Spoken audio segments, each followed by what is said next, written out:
괜찮아. 많이 부족하지만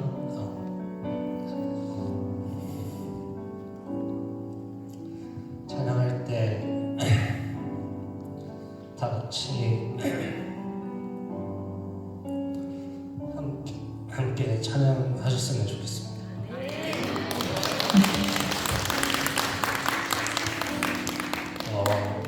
제가 먼저 기도하고 시작하겠습니다. 살아계신 하나님 감사합니다.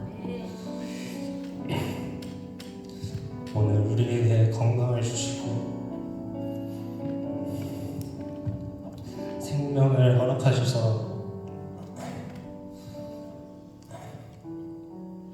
또 새날을 시작하게 하시니 참으로 감사드립니다. 아멘.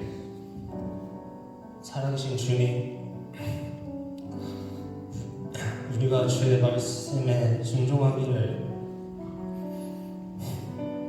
간절히 원합니다. 우리가 걸어가는 길이 주님 없는 길이 되지 않기를 간절히 원합니다. 아멘. 주님과 동행하고 예수님과 함께 걷는 길이 가장 주된 길이고 가장 행복한 길임을 우리가 잊지 않고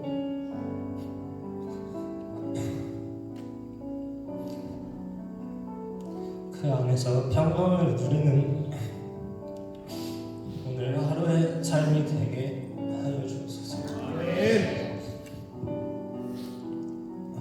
예수님의 이름으로 기도했습니다. 아멘.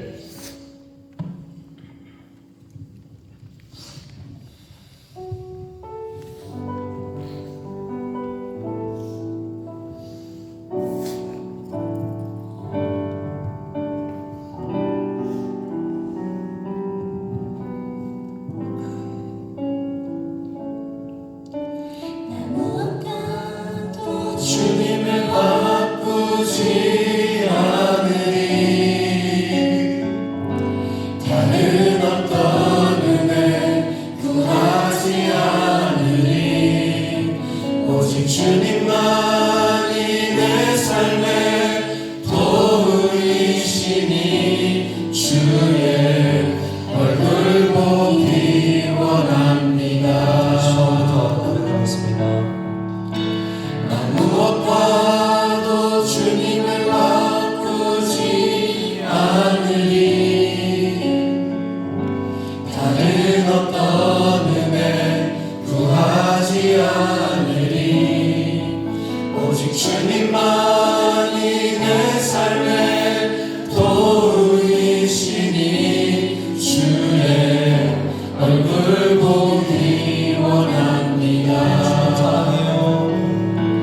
주님 사랑해요.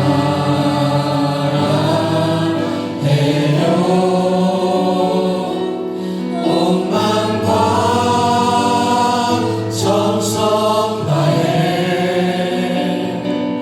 하나님을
목마른 사슴이 시냇물 찾아 헤매는 이 영혼 주님을 간절히 알기 원하네 구름이 덮치며 희망의 해안 떠오른 주 사랑 내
주를 찬양할지라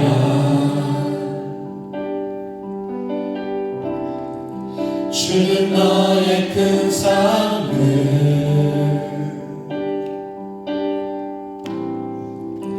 큰 도움이시라 주의 얼굴 구할 때 주의 얼굴 구할 때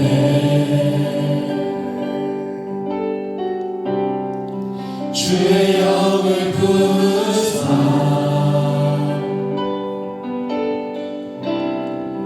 크신 사랑 안에서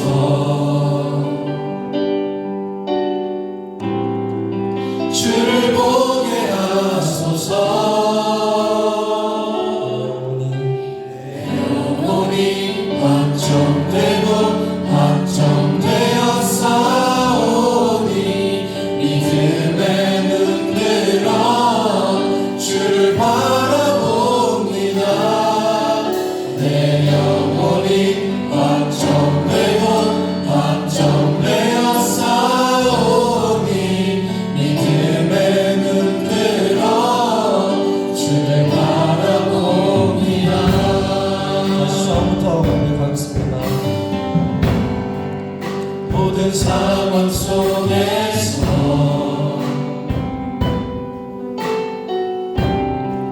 주를 찬양할지라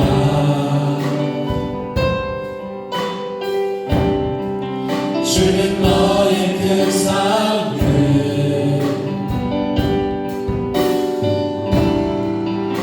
큰 도움이시라 주의 얼굴 구할 때 주의 얼굴 구할 때 주의 영을 부으사 주의 영을 부으사 크신 사랑 안에서 크신 사랑 안에서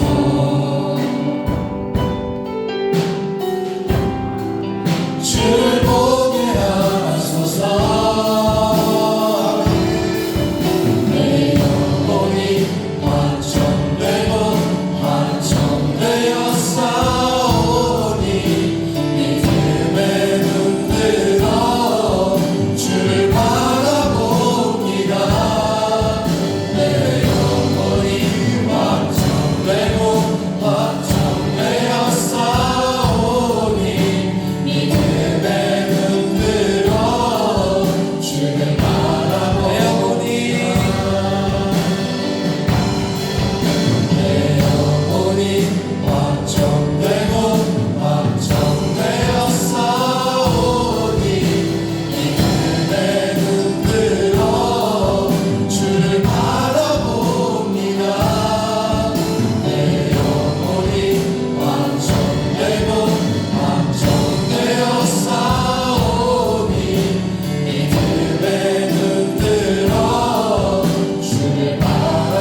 기도하는 시간을 갖겠습니다. 하나님 아버지 감사합니다. 이번 한 주간도 함께 해주시고 이렇게 다 같이 교회에 모이게 해주셔서 감사합니다. 이제 또 새로운 한 주를 시작합니다. 이 세상엔 당연한 것은 없습니다. 하루하루 감사함으로 최선을 다할 수 있는 우리가 될 수 있도록 도와주세요. 때로는 힘들고 지칠 때가 있습니다. 하나님을 원망할 때도 있습니다. 하지만 우리가 지금 살고 있는 삶이 다 하나님이 계획하신 최고의 길로 믿고 순종하고 따라갈 수 있는 저희가 되게 해주세요.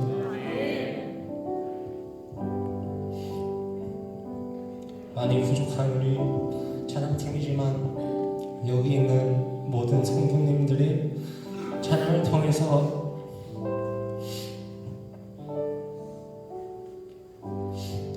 하나님의 은혜를 받을 수 있도록 하게 해주세요. 아멘. 앞으로도 하나님만 바라보면서 살 수 있는 우리가 되게 하여 주옵소서. 아멘. 자, 예배를 위해서 오늘 말씀 전하시는 목사님을 위해서 우리 한 목소리로 함께 기도합니다.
살아계신 하나님, 저희들이 드리는 찬양과 예배를 받아 주옵소서. 하나님 홀로 영광 받으시고 성령으로 임재하여 주옵소서. 예수 그리스도 이름으로 축복하며 기도 올리옵나이다. 아멘. 온 땅이여 여호와께 즐거운 찬송을 부를지어다. 기쁨으로 여호와를 섬기며 노래하면서 그의 앞에 나아갈지어다. 여호와가 우리 하나님이신 줄 너희는 알지어다. 그는 우리를 지으시니요 우리는 그의 것이니 그의 백성이요 그의 기르시는 양이로다. 감사함으로 그의 문에 들어가며 찬송함으로 그의 궁정에 들어가서 그에게 감사하며 그의 이름을 송축할지어다. 여호와는 선하시니 그의 인자심이 영원하고 그의 성실하심이 대대에 이르리로다. 아멘. 전능하사 천지를 만드신 하나님 아버지를 내가 믿사오며 그 외아들 우리 주 예수 그리스도를 믿사오니 이는 성령으로 잉태하사 동정녀 마리아에게 나시고 본디오 빌라도에게 고난을 받으사 십자가에 못 박혀 죽으시고 장사한 지 사흘 만에 죽은 자 가운데서 다시 살아나시니 하늘에 오르사 전능하신 하나님 우편에 앉아 계시다가 저리로서 산 자와 죽은 자를 심판하러 오시리라. 성령을 믿사오며 거룩한 공회와 성도가 서로 교통하는 것과 죄를 사하여 주시는 것과 몸이 다시 사는 것과 영원히 사는 것을 믿사옵나이다. 아멘.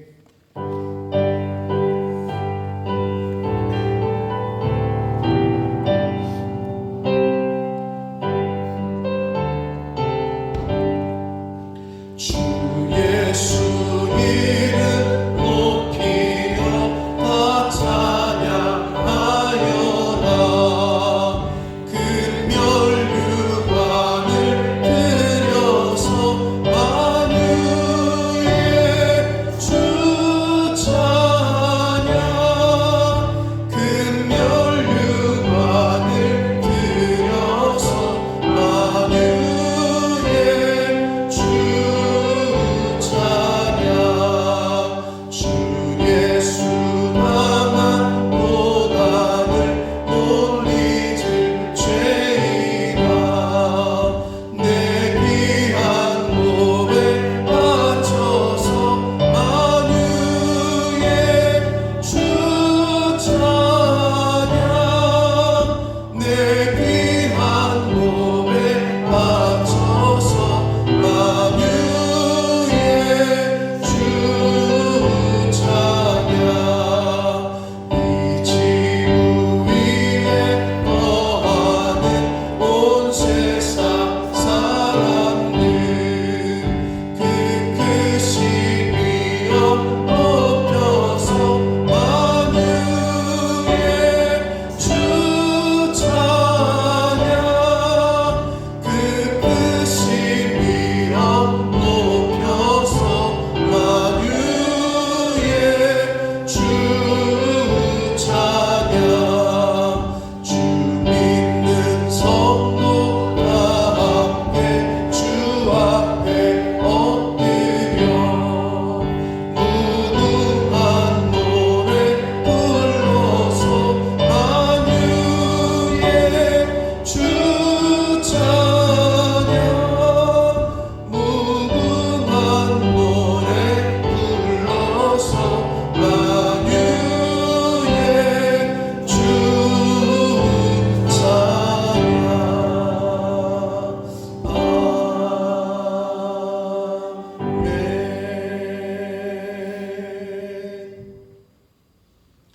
살아계신 하나님 아버지, 감사와 찬송과 영광을 올려드립니다. 오늘 복된 주일을 저희들에게 허락하시고 생명을 주시고 건강 주시고 저희들의 발걸음을 이 아버지의 집에 주님의 몸된 교회에 이 은혜의 보좌 앞으로 옮겨주셔서 하나님을 찬양하며 하나님께 경배와 영광을 올려드리며 예배하게 하시니 아버지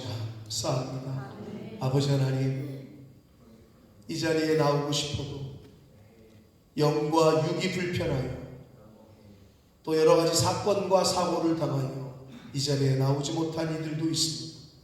하나님, 저희들을 이곳으로 불러주셨으니 이 시간 하나님께만 집중하고 하나님께만 예배할 수 있도록 성령 하나님 이 시간을 주장하여 주옵소서.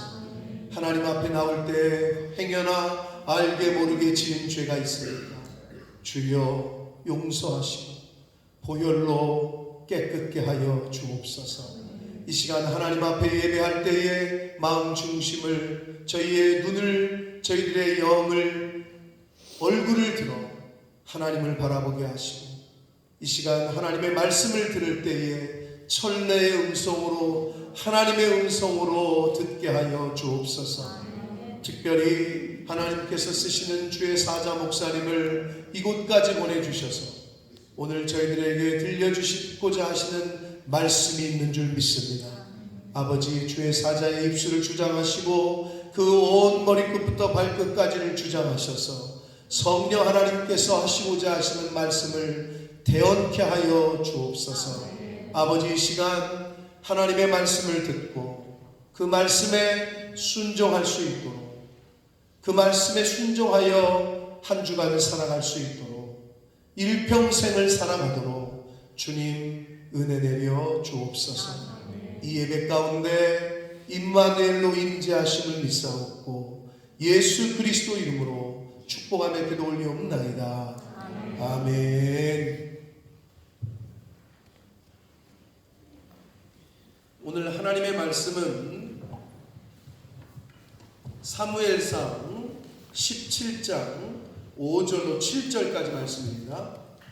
사무엘상 17장 5절에서 7절까지 말씀을 이윤영 자매가 한글로 봉독하고 우리 로렌스 형제가 나와서 영어로 이어서 봉독하겠습니다. 머리에는 노투구를 썼고 몸에는 비늘 갑옷을 입었으니 그 갑옷의 무게가 노 5천 세겔이며 그의 다리에는 노 각반을 쳤고 어깨 사이에는 노 단창을 메었으니 그 창자루는 배틀채 같고 창날은 철 600세겔이며 방패든 자가 앞서 행하더라. 아멘.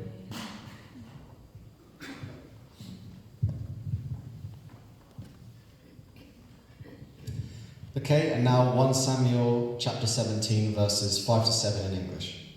He had a bronze helmet on his head and wore a coat of scale armor of bronze weighing 5,000 shekels. On his legs he wore bronze greaves, and a bronze javelin was slung on his back.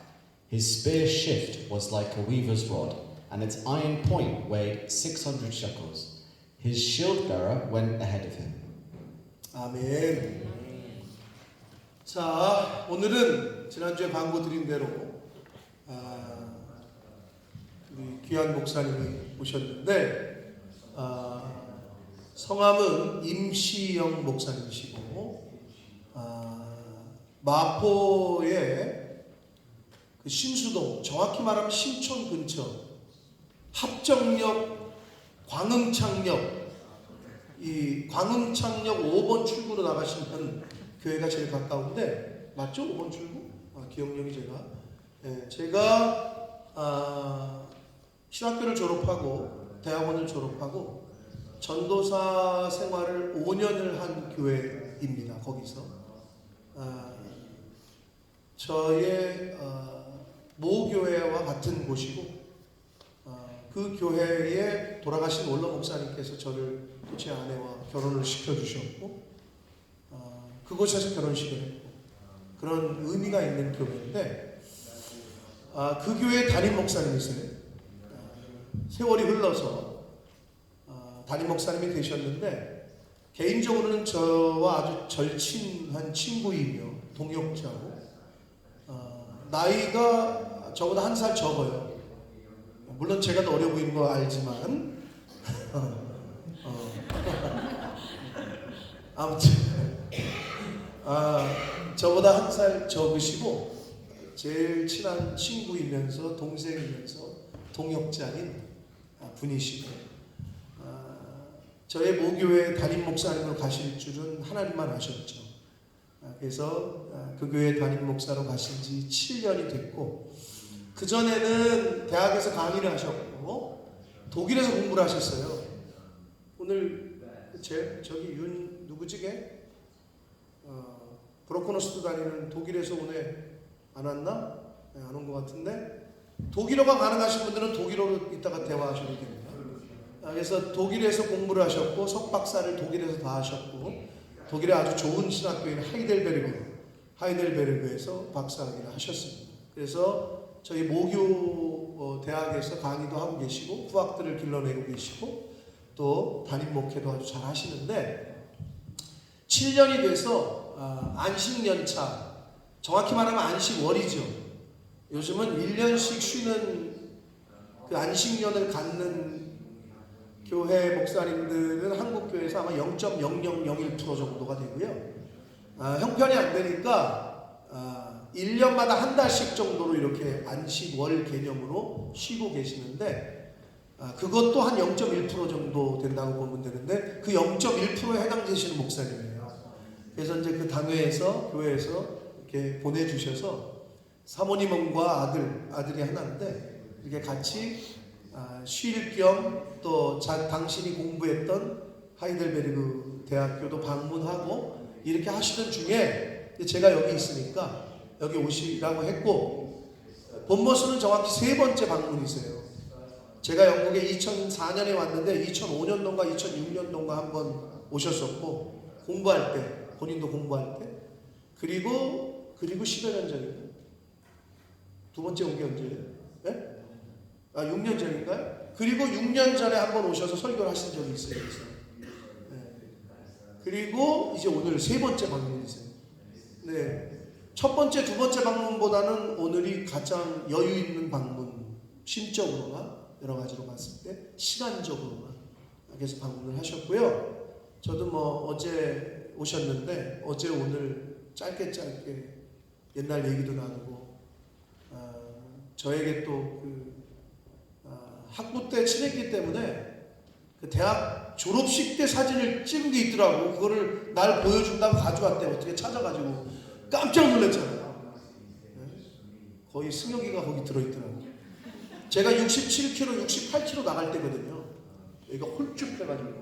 궁금하신 분들은 이따가 제가 500원씩 내시면 보여드리겠습니다. 그러니까 보여드릴 테니까 한번 보시면 좋겠고, 깜짝 놀랐어요. 저. 내가 이런 시집이 있었나 라는 그런 사진을 가져오셨어요.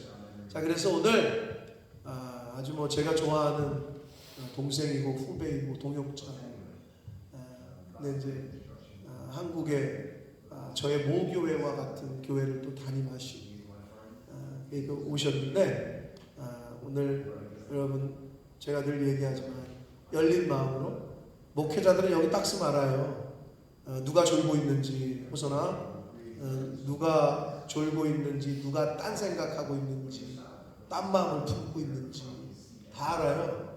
여러분 아멘으로 화답하시고 열린 눈과 마음으로 하나님 말씀을 들으시면 좋겠습니다. 아셨죠?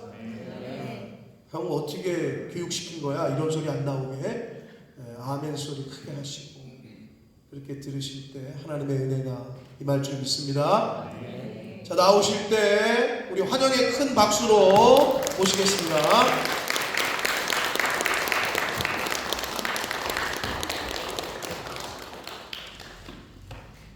여러분 반갑습니다.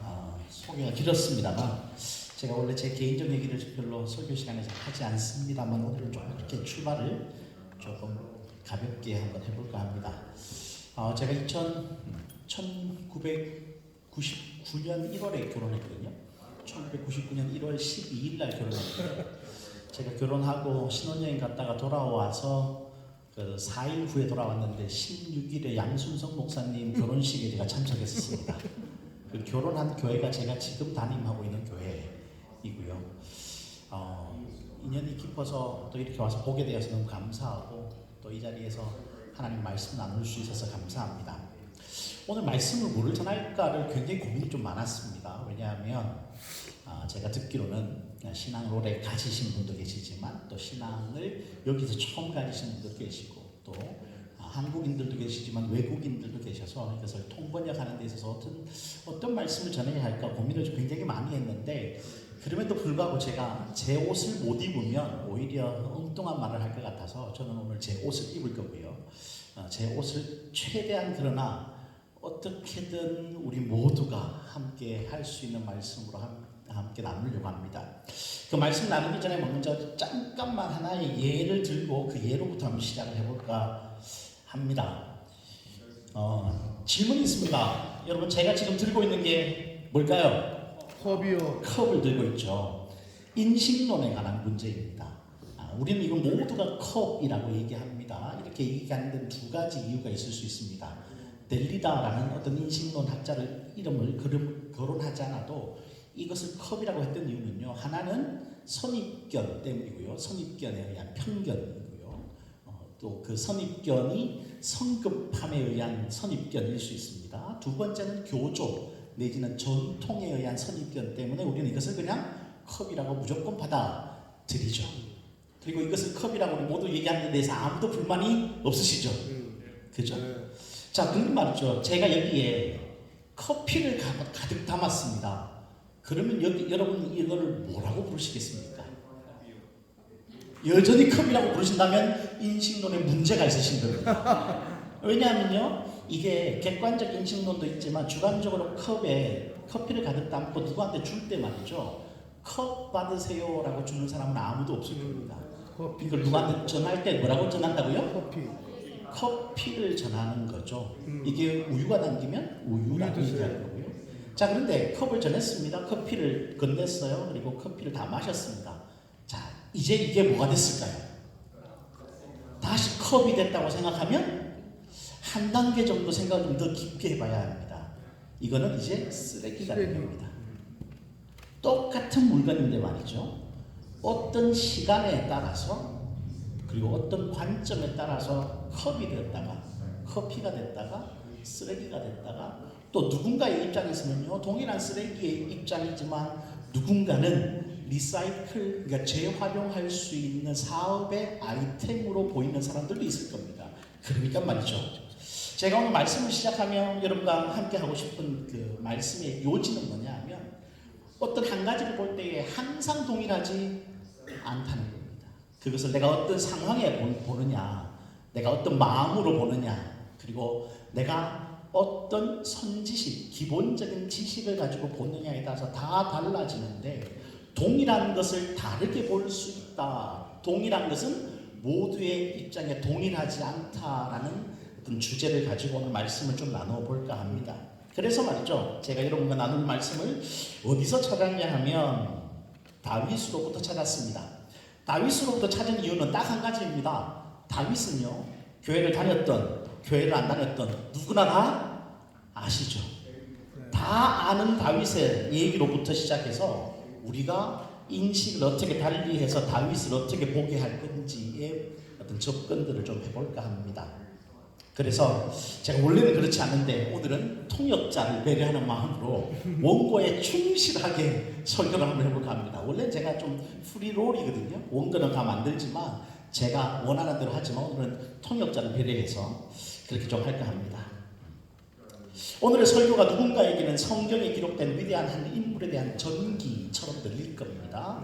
그리고 누군가에게는 인물을 중심으로 전달되는 깊이 있는 신앙과 신학적 통찰로 들려질 수도 있을 텐데 각자의 입장에서 말이죠. 각자의 그 지식을 기반하고 각자의 선입견에 따라서 다르게 들릴 텐데 어떻게 듣든지 큰 의미가 차이가 나진 않을 겁니다. 각자의 들림 속에 하나님께서 다르게 각자에게 말씀하시기를 소망합니다.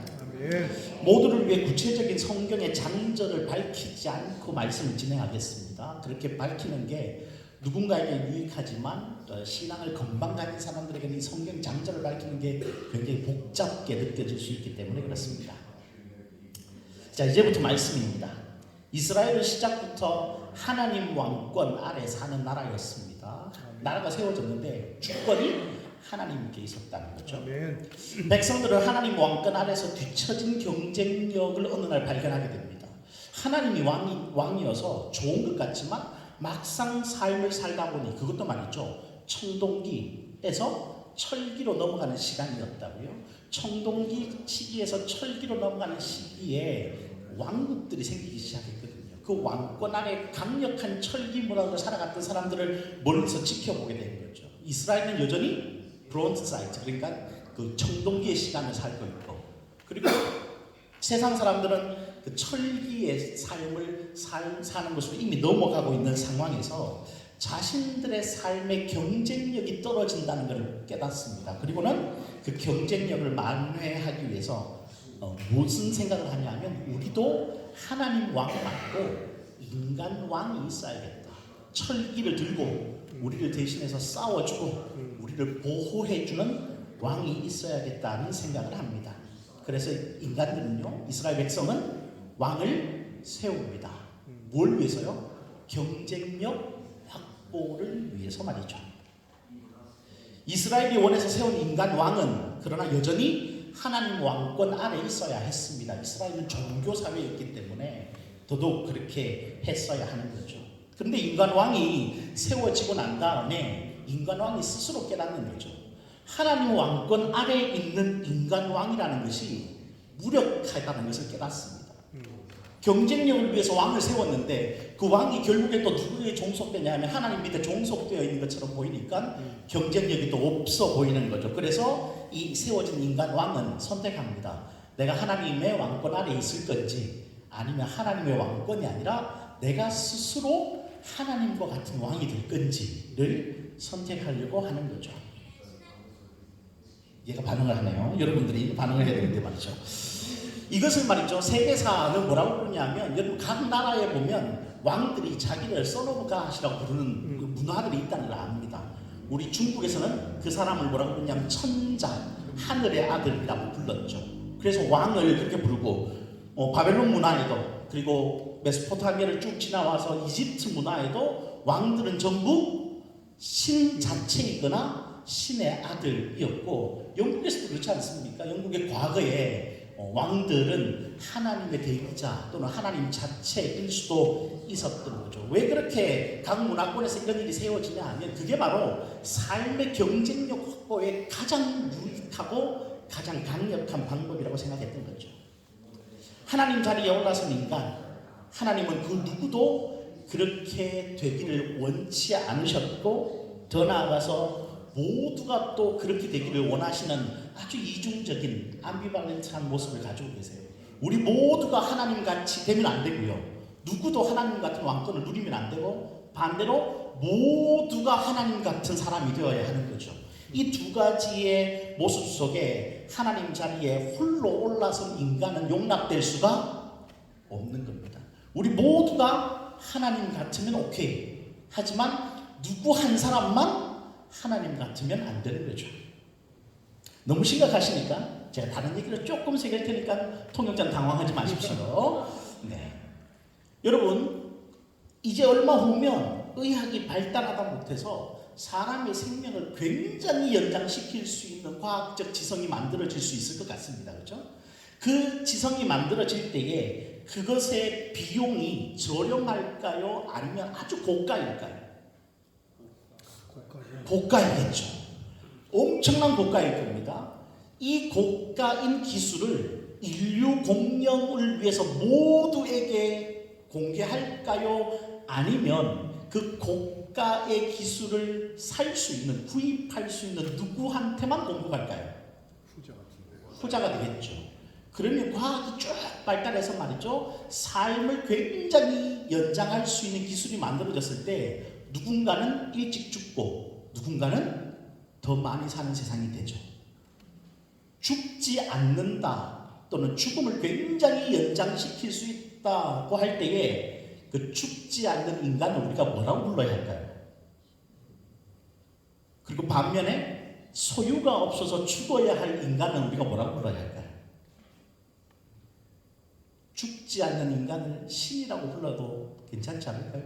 그러니까 말이죠, 기술이 발달하면 언젠가 말이죠, 인간 중에 누군가가 신이 되려고 하는 세상이 올 겁니다. 물론 지금도 그런 세상은 이미 도래의 여러 방면에서 이미 우리 삶에 가까이 와 있지만 말이죠. 어쨌든 그래서 하나님은 이미 선택된 인간 왕을 버리기를 작정하십니다. 한 사람이 신과 같은 왕이 되면 안 되는 거죠. 그래서 하나님은 또 다른 하나님 통치의 인간 대리자를 준비하시는데 그 사람이 바로 오늘 본문에 등장하는 다윗이라는 사람입니다. 이제 이 다윗이라는 사람이 왜 달랐느냐, 이전의 왕과 뭐가 다르냐를 세 가지 스토리로 얘기할 겁니다. 첫 번째 스토리입니다. 하나님은 청년 다윗을 인간 왕으로 다시 선택하십니다. 그러나 그는 여전히 그의 직업은 양치는 목동이었습니다. 이 당시에 말이죠, 양치는 목동은 BC 10세기경이니까 이 양을 친다는 의미는 아주 허드렛 일을 하는 사람을 의미합니다. 귀한 일이 아니에요. 천한 일이고요. 당시에 보면 양치는 목동은 대부분, 요즘은 그렇게 말하면 안 되지만 성경에 여성이라고 표현되는데, 여성이 하는 일을 남자가 하고 있는, 이게 BC 10세기의 모습이니까 오늘날의 세계를 이해하시면 안 돼요. 뭐 그런 상황이죠. 그렇게 목동으로 살고 있는, 하나님께로부터 선택받아서 왕이 될 거라고 했지만 여전히 목동으로 살고 있는, 아무리 경쟁력이 없는 사람이죠. 살고 있는 이 사람의 삶에 어떤 한 소식이 들리는데, 블레셋이라고 하는 아주 호전적인 민족이 이스라엘을 쳐들어온 겁니다. 전쟁이 발발했습니다. 경쟁력을 위해 세운 인간 왕의 이름은 사울입니다. 이 사울이 이 전쟁에 나갔습니다. 그런데 그 전쟁에서 아무런 경쟁력 없이 블레셋 장수, 오늘 우리의 본문에 나오는 골리앗 앞에 마주서지 못하고 있습니다. 이유가 뭘까요? 오늘 우리 본문에서 보았지만 이 블레셋의 장군 골리앗이 말이죠, 온몸에 아모, 그러니까 갑옷을 온통 두르고 있거든요. 청동기와 철기가 합해진 갑옷을 두르고 있어서 누구도 건드릴 수 없는 완벽한 경쟁력을 가지고 있는 어떤 한 사람이 앞에 서 있는 거죠. 그리고는 이스라엘에 말이죠, 괜찮아요. 숙박비 받으면 됩니다. 나중에 나갈 때. 여러분 뭐 주의를 좀 돌리기 위해서 제가 저희 교회에 보면 이렇게 제가 설교할 때 앞에 앉아 계신 분들의 평균 연령이 한 80살 정도 되세요. 오늘 제가 굉장히 기쁩니다. 이렇게 젊은 분들 보고, 제가 한 달에 한 번 청년부 설교를 가는데 그때 가서야 청년들을 만나지, 아니면 제가 대부분 제가 대하는 분들이 60대, 70대, 80대, 저희 교회에 제일 연세 많으신 분이 96살 되셨거든요. 그러니까 저희 교회가 한 102년, 올해가 102년째 되는 교회라 연세 드신 분들이 많은데 젊은 분들하고 있어서 되게 기분 좋습니다. 다시 돌아가서 경쟁력 확보를 위해서 왕을 세웠는데, 그 왕이 그 경쟁력을 가지고 전쟁에 나갔는데 그 경쟁력에 마주 서 있는 상대방의 경쟁력은 이 왕의 경쟁력을 능가해버리는 겁니다. 우리가 만나는 세상은 늘 그렇죠. 여러분 지금 여러분의 삶에, 저도 마찬가지인데 늘 경쟁력 확보를 위해서 살고 있지 않습니까? 조금이라도 어떤 경쟁력을 확보하기 위해서 뭔가를 움켜잡기 위해서 사는데, 그 움켜잡은 것 가지고 세상에 딱 나가는 순간 여러분 기분이 어떻습니까? 내 경쟁력이 먹히나요? 여러분 제가, 우리 목사님 소개하셨습니다만 독일에서 말이죠, 석사 끝나고 박사 끝나고 한국에 들어갈 때 무슨 생각했을까요? 그래, 이제 내 인생이 탄탄대로일 거야, 뭐 그런 생각 하지 않았을까요? 정말로 제가 한국 가서 그랬을까요? 제가 말이죠, 학사 가지고 있지, 석사 학위가 2개예요. 그리고 박사 학위도 가지고 있습니다. 이제 한국 가면 이 4가지 증으로 경쟁력이 다 확보된 거죠. 그죠? 이 경쟁력으로 무언가 다 할 수 있을 거라고 세상에 딱 나가봤더니만 천만의 말씀이에요. 마치 말이죠, 장수의 손에 들려진 이쑤시개 같은 것만 가지고 있더라고요. 할 수 있는 게 아무것도 없어요. 그러니까 이스라엘이 그들의 경쟁력이 세상 나라와의 전쟁 속에서 떨어지는 걸 보고 한 왕을 세웠어요. 그 사람이 키가 말이죠, 다른 사람보다 어깨 위에 머리가 하나 더 있다고 하니까 요즘 말로 치면 한 190, 200cm 정도 되는 굉장히 큰 키의 사람인데도 불구하고 골리앗은 그보다 더 큰 겁니다. 세상은 늘 그렇죠. 근데 그 전쟁에 경쟁력 확보를 위해서 세운 왕은 골리앗을 못 마주서고 있는데 말이죠, 미래의 하나님 통치의 인간 대리자 다윗이 목동인 다윗이 말이죠. 우연찮게 전쟁에 갔다가 그 골리앗을 봅니다. 그리고는 이상하게 그 골리앗 앞에 다윗이 서 있습니다. 여타 민족과의 경쟁력 확보를 위해 세운 왕은 병영에 숨어 있고요. 하나님 통치의 인간 대리자로 미래에 세워질 왕은, 그러나 아직은 목동인 이 사람은 모든 경쟁력 도구, 칼, 갑옷, 투구, 방패 등을 버려두고요. 목자의 도구, 물맷돌, 막대기를 가지고 골리앗 앞에 서 있습니다. 하다못해 사울 왕이 주려고 했던 경쟁력 도구인 칼, 갑옷, 투구, 방패라도 갖고 나가야 되는데 그것도 버렸어요. 그냥 목자인 자기 삶이 가지고 있는 도구를 가지고 나갑니다. 그리고 우리 이 스토리는 모두가 다 아니까, 그렇죠? 물매로 골리앗을 넘어뜨립니다. 이상한 일이 발생한 겁니다. 목자의 도구는 하나님 통치의 인간 대리자가 그의 지배 아래 있는 백성들을 어떻게 돌봐야 하는지를 가장 잘 보여주는 비유적 장치들이라고 저는 생각합니다. 왕은 목자 같아야 하는 거죠. 양을 돌보고 먹이고 지키는 일을 하는 것이 목자이듯이 왕은 그의 백성을 돌보고 먹이고 지켜야 하죠. 하나님이 그의 백성에게 그렇게 하기를 원하시기 때문에 더더욱 그렇습니다. 여기서 우리 생각을 조금 점핑해보면 신약에서 예수 그리스도 우리 왕을 말이죠, 우리 주를 목자의 이미지로 그리는 이유가 바로 여기에 있습니다. 세상은 오늘도 경쟁력과 경쟁력 도구에 목숨 걸지만 그리스도인은 대리자, 곧 하나님의 모양과 형상으로 사는 사람들이어야 한다가 이 사건 속의 하나의 스토리로 결론 날 수 있을 것 같습니다. 두 번째입니다. 경쟁력을 위해 세운 왕의 무능과 하나님 통치의 인간 대리자의 유능이 어떤 한 사건을 촉발합니다. 사울이라는 이전의 왕은 경쟁력을 위해 세웠는데 전쟁에서 무능했고요. 하나님 통치의 인간 대리자로 나중에 세워진 이 왕은 유능했던 거죠. 전쟁 앞에서. 그러니까 이전의 왕의 무능과 이후의 왕의 유능이 부딪힐 수밖에 없겠죠. 그런데 경쟁력을 위해 세운 왕은 모든 이들을 위해 무력했지만, 무능했지만 자신을 위해서는 굉장히 유능한 삶을 삽니다. 여러분, 왕이 나를 위해서 유능해야 되는 겁니까? 모두를 위해서 유능해야 되는 겁니까?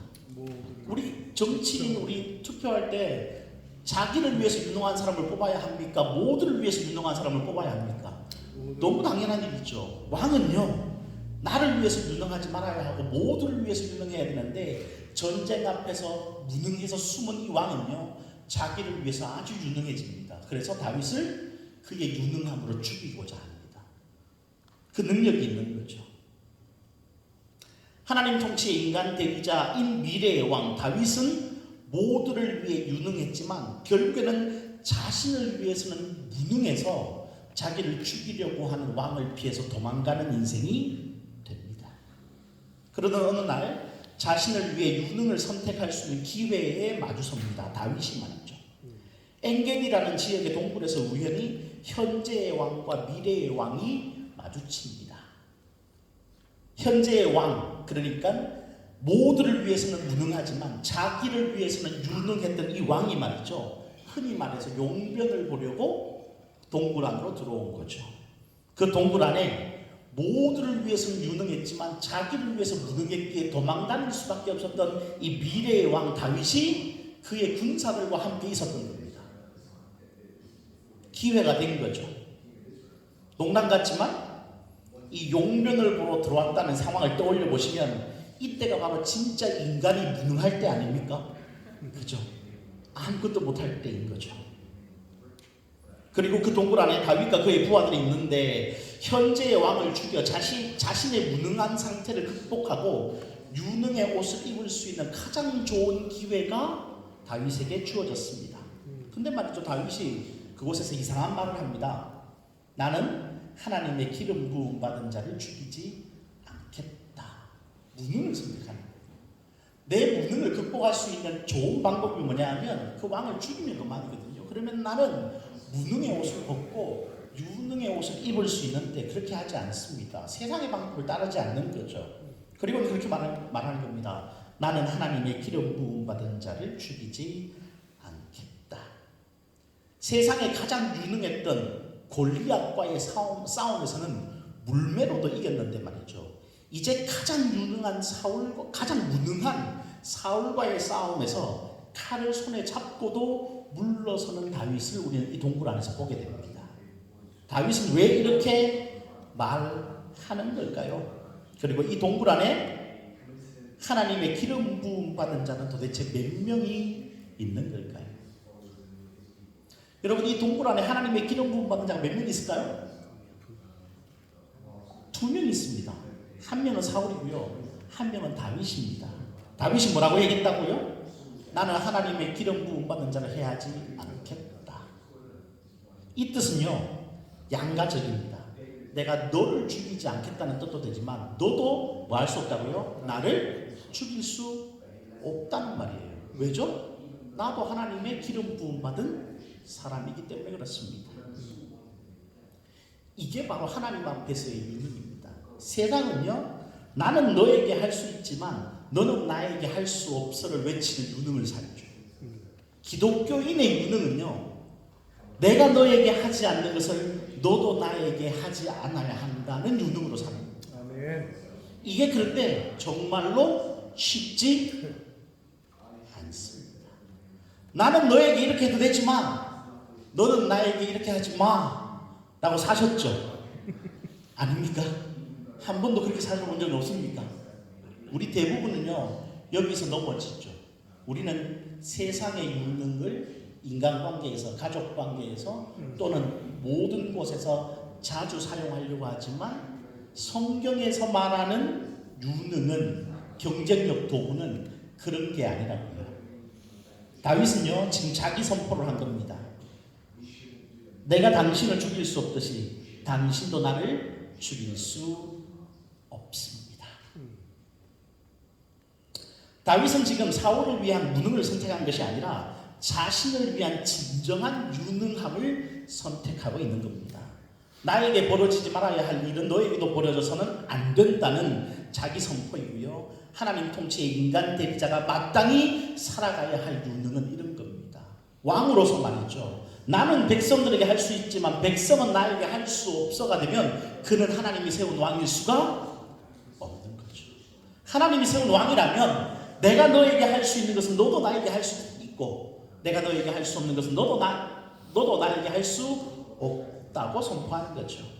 세 번째 스토리로 넘어가기 전에 이걸 조금만 더 설명하면, 여러분, 우리 남의 것도 훔치잖아요. 왜 훔치지 않는 걸까요?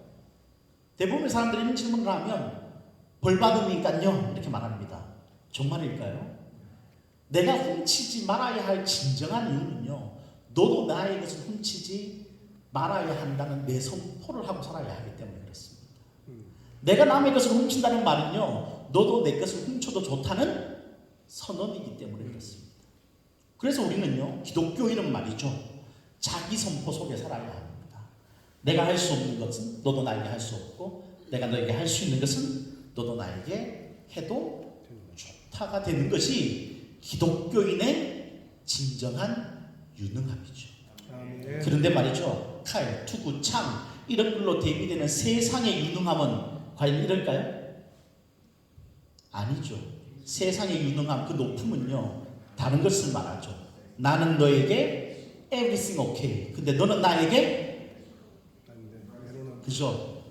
독일 말로 영어를 좀 섞으면 nothing to do인데 nothing to do죠. 아무것도 하면 안 돼. 이게 세상의 유능함이죠. 우리는 그런 삶을 사는 사람들이 아닌 겁니다. 마지막으로 스토리 세 번째입니다. 제가 설교를 길게 하려다가 짧게 하려고 마음을 먹었는데 짧게 하는 건 맞습니까, 목사님? 아니, 뭐 편하신 대로. 편하게. 네. 우리 청년들, 우리 교회 청년들이 제가 설교하면 한 시간 정도 할까봐 겁먹어요. 제가 설교 1시간 정도 하거든요. 벌써 세 번째입니다. 이제 끝날 겁니다. 앞서 말한 스토리 1과 스토리 2 사이에 말이죠, 다른 하나의 사건이 끼어 있습니다. 사실은 그게 세 번째 스토리입니다. 현재의 왕 사울의 유능 앞에 도망가던 미래의 왕 다윗이 노이라고 부르는 어떤 한 땅에 다다릅니다. 그곳에는 대제사장이 있습니다. 그곳에서 자신이 과거에 이루었던 유능의 증표인 골리앗의 칼을 대제사장으로부터 다윗이 얻습니다. 골리앗과의 전쟁에서 승리한 후 골리앗이 가지고 있던 그 큰 칼이 말이죠, 성전의 전리품으로 보관되어 있었던 것이죠. 여기서 궁금증이 하나 생깁니다. 이전 골리앗과의 전쟁에서 세상의 유능의 모든 도구를 거부했던 다윗이 이제 와서 도망자의 신세가 되어서 말이죠, 세상의 유능의 도구, 그것도 가장 강력한 도구인 골리앗의 칼을 대제사장에게 구하는 이유가 뭘까요? 이것을 답하기 위해서 우리는 다시 질문해봐야 하는데, 다윗의 수중에 들어간 골리앗의 칼은 이후에 어떻게 사용되었을 것 같습니까? 다윗이 지금 말이죠, 도망자가 되었어요. 근데 자기를 유능하게 해준 증표가 뭐냐면 골리앗의 칼이에요. 그 골리앗의 칼을 다시 얻었습니다. 여러분 생각해 보십시오. 여러분 수중에, 도망자인 여러분의 수중에 골리앗의 칼이 다시 들어왔습니다. 여러분 그 칼 갖고 뭐 했을까요? 이거 영국식으로 표현하면 약간 엑스칼리버 뽑은 느낌인데, 그거 뽑았으면 여러분 뭐 했을까요? 근데 말이죠, 정말 이상한 것은 이 노 땅에서 골리앗의 칼을 받고 난 다음에 이후에 성경에서 단 한 차례도 이 칼이 언급되지 않습니다. 그것은 다른 말로 표현하면 다윗이 이 칼을 칼의 용도로 사용하지 않았다는 거죠. 한 번도 칼의 용도로 사용하지 않았기 때문에 등장하지 않는 겁니다. 하나님 통치의 인간 대리자로 세상의 유능의 도구가 아니라 목자의 도구로 살았던 삶이 남긴 증표가 그 칼일 뿐입니다. 칼이라는 것은 세상이 봐도 칼이고 내가 봐도 칼인데 말이죠, 컵처럼 말입니다. 근데 누군가의 눈에는 그 칼이 세상의 유능의 도구이지만 다윗의 눈에는 그게 세상의 유능의 도구가 아니고 자기가 목자의 도구로 살았을 때에 자기를 유능하게 사용하신 하나님의 증표였을 뿐이라는 거죠. 아멘. 골리앗과의 전쟁 이후 점점 세상의 유능의 도구로 빼앗겼던 마음이 분명히 다윗에게 있었을 겁니다. 다윗이요, 골리앗과의 전쟁에서 이기고 난 다음에 모든 전쟁에서 이기게 되거든요. 점점 세상의 유능함에 가까워지던 인생이 되고 있었던 거죠. 그러다가 문제가 생겨서 도망가게 된 겁니다. 세상의 유능의 도구로 빼앗겼던 마음과 삶을 멈추고 다시 하나님 통치의 인간 대리자로 살아야 할 것에 대한 증거가 어쩌면 다윗의 눈에는 그 칼이었던 거지, 그게 유능의 도구가 아니었던 거죠. 골리앗의 칼은 반복하건대 모두의 눈에 칼입니다. 그러나 누군가의 눈에는 세상의 경쟁력에서 가장 유능함이지만 누군가의 눈에는 경쟁력 도구를 모두 내려놓고 하나님 통치의 인간 대리자에게 주신 사명의 유능함으로 당당하게 살아간 삶의 증거 내지는 증표일 뿐이죠. 그래서 다윗은 자신이 다시 소유하게 된 골리앗의 칼을 엔게디 동굴에서 사울에게 사용하지 않습니다. 엔게디 동굴에서 말이죠, 다윗이 가지고 있었던 칼이 뭐라고요? 골리앗의 칼이었다. 가장 강력한 유능함의 도구, 그걸 사용하지 않습니다. 만약 사용했다면 그 칼은 더 이상 하나님 통치의 인간 대리자에게 주신 사명의 유능함을 드러내는 증표가 아니라 세상의 경쟁력 도구로 전락했을 겁니다. 질문입니다. 여러분 삶의 손에 무엇을 쥐고 있으신지요? 또 무엇을 쥐고 싶으신지요? 세상의 경쟁력 도구와 동일한 형상과 형태이지만 의미가 전혀 다른 무엇인가가 우리 삶에 있어야 합니다. 동일하게 칼이지만 의미가 달라야 한다고요. 동일하게 학교 졸업장이지만 의미가 달라야 한다고요. 동일하게 무언가를 할 수 있는 능력이지만 의미가 달라야 합니다. 삶의 가치는 세상의 경쟁력 도구로 이룰 수 없는 것이기 때문이라고 생각합니다.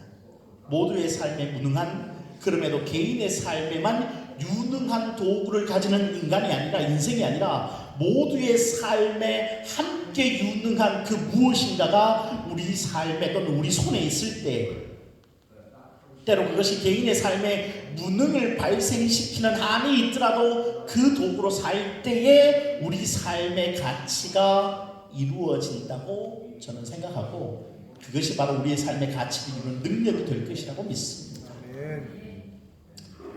결론을 내리기 전에 제 개인의 얘기를 잠깐만 하고 결론을 내리겠습니다. 유학하고 한 8년, 제가 8년 가까이, 8년 조금 넘어 유학했는데요.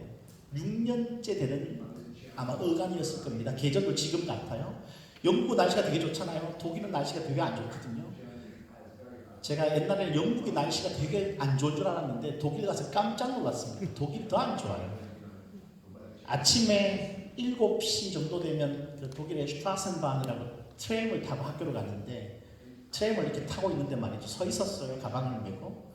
근데 트램이 가다가 그 터널 속으로 쓱 들어갔는데, 터널에 들어가니까 제 얼굴이 유리창에 딱 보이더라고요.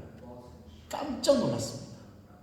왜 깜짝 놀랐냐 하면, 그때가 한 6년 반 석사학위 끝나고 한참 박사 논문 쓰고 있을 때인데, 세상에 그렇게 불쌍한 인간이 하나 있더라고요. 삶에 찌들어가지고 행복한 모양이라고는 요만큼도 없는 얼굴은,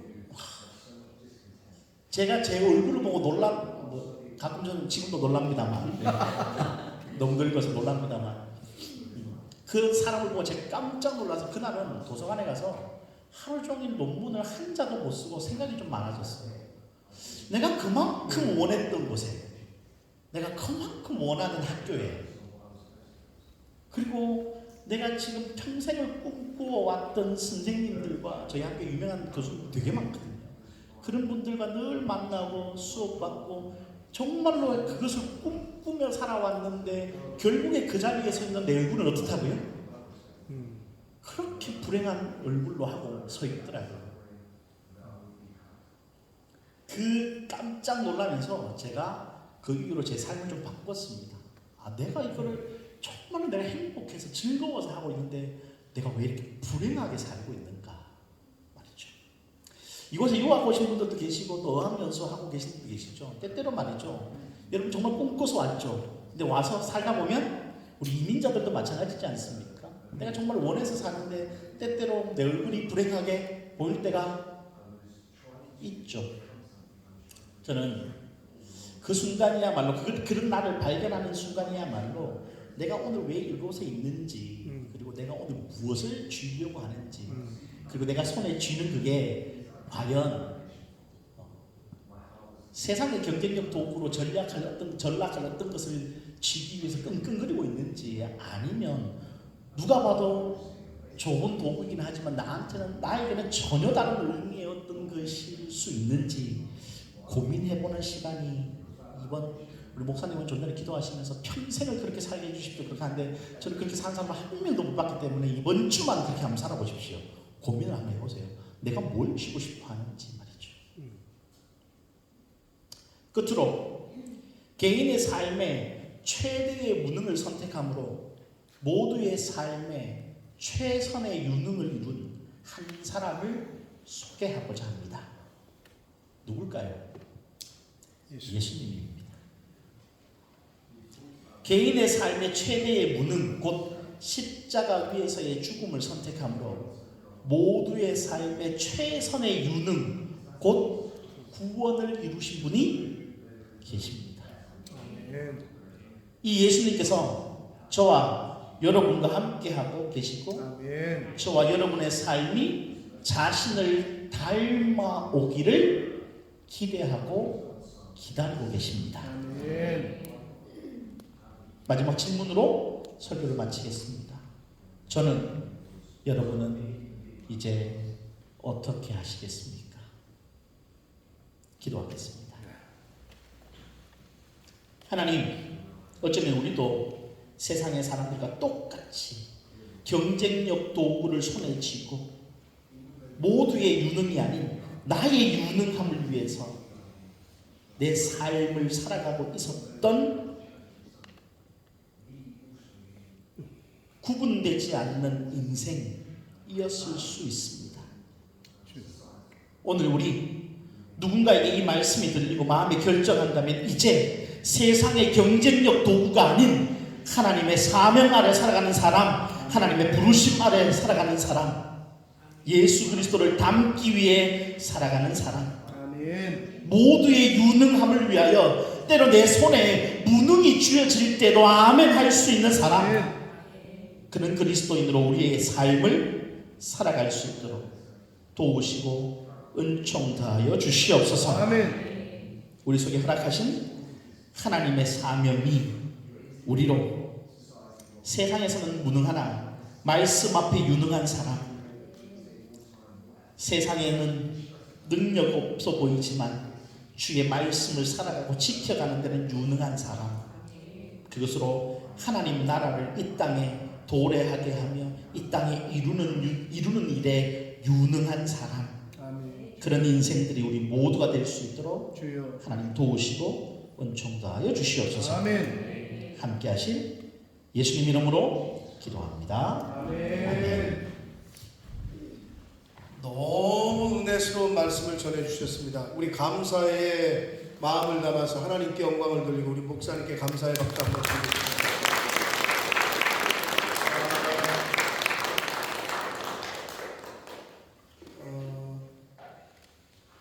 제가 맨날 말씀을 전하는 자리에 있다가 이제 이렇게 누가 오시면 이렇게 듣잖아요.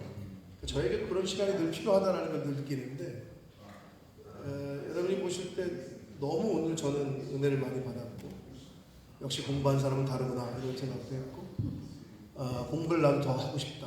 제가 이제 사실은 영국 오느라고 박사학위 과정을 논문을 못 썼어요. 그래서 저는 박사 수료 상태예요.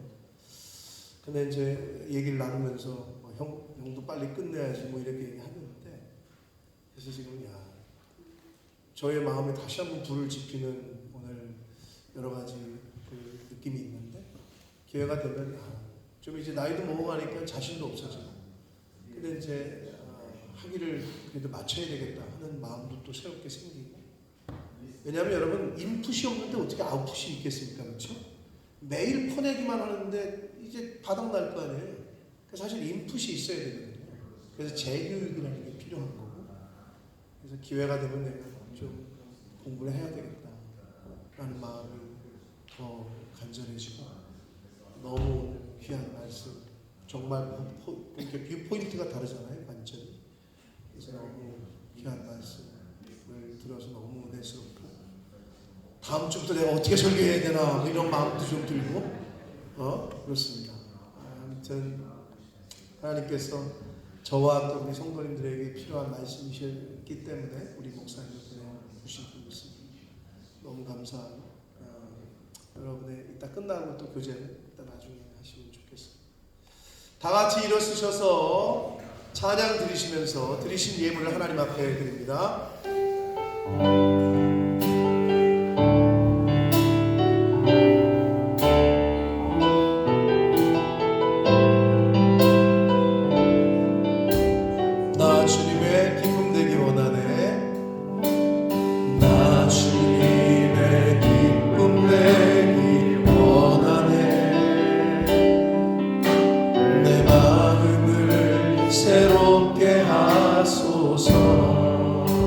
내가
드릴 수 있도록 생명 주시고 주의를 허락하시고 건강 주시고 저희들을 아버지의 집으로 인도해 주셔서 감사합니다.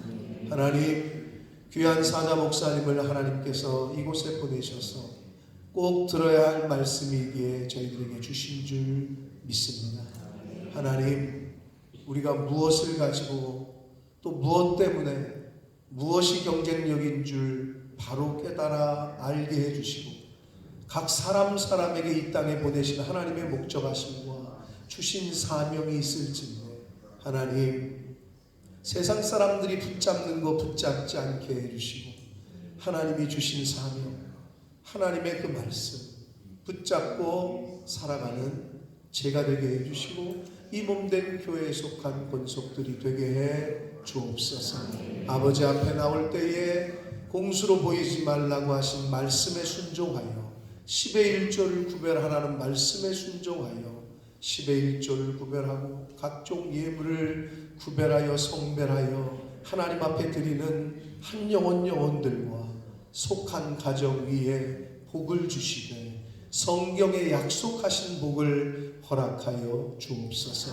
아버지, 이 물질이 사용되어지고 쓰여지는 곳에 하나님의 나라와 영광이 나타나게 하옵소서. 예수 그리스도 이름으로 축복하며 기도 올리옵나이다. 아멘. 우리 힘차게 박수 치시면서 마지막 찬양 드리시고 축도함으로 예배를 마치겠습니다.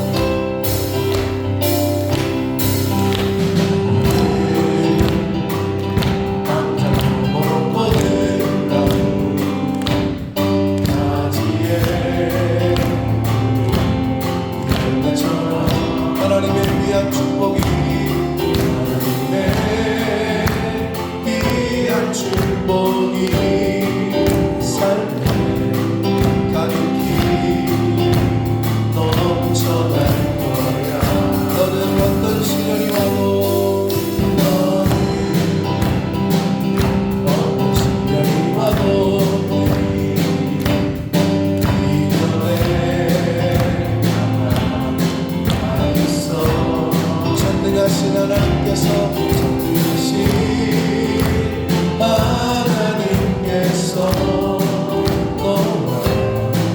언제나 함께 하시니 너는 하나님의 사랑, 너는 하나님의 사랑, 아름다운 하나님의 사랑. 나는 널 위해 기도하며 내 길을 축복할 거야.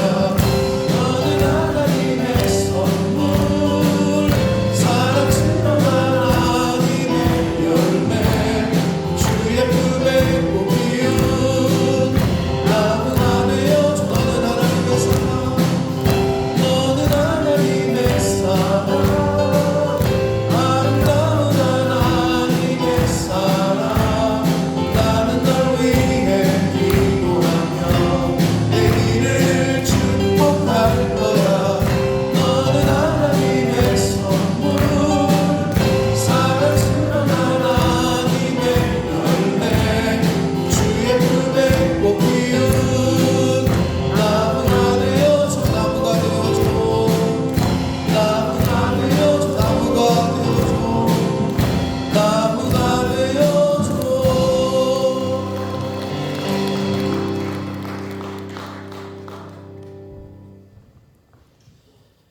지금은 우리 주 예수 그리스도의 은혜와 아버지 하나님의 만극하신 사랑하심과 성령님의 내주 감동 감화 교통 충만케 하심의 은총이 이 시간 이곳에 모여 함께 예배하며 하나님 앞에 살기를, 세상의 경쟁력 도구가 아닌 나의 경쟁력은 하나님을 닮는 것이고 주의 말씀을 따라 사는 것임을 고백하는 모든 교우들의 머리 위에 그들의 학업과 사업과 그들의 모든 일상 위에 지금도 영원토록 함께 하시기를 간절히 축원하옵나이다. 아멘.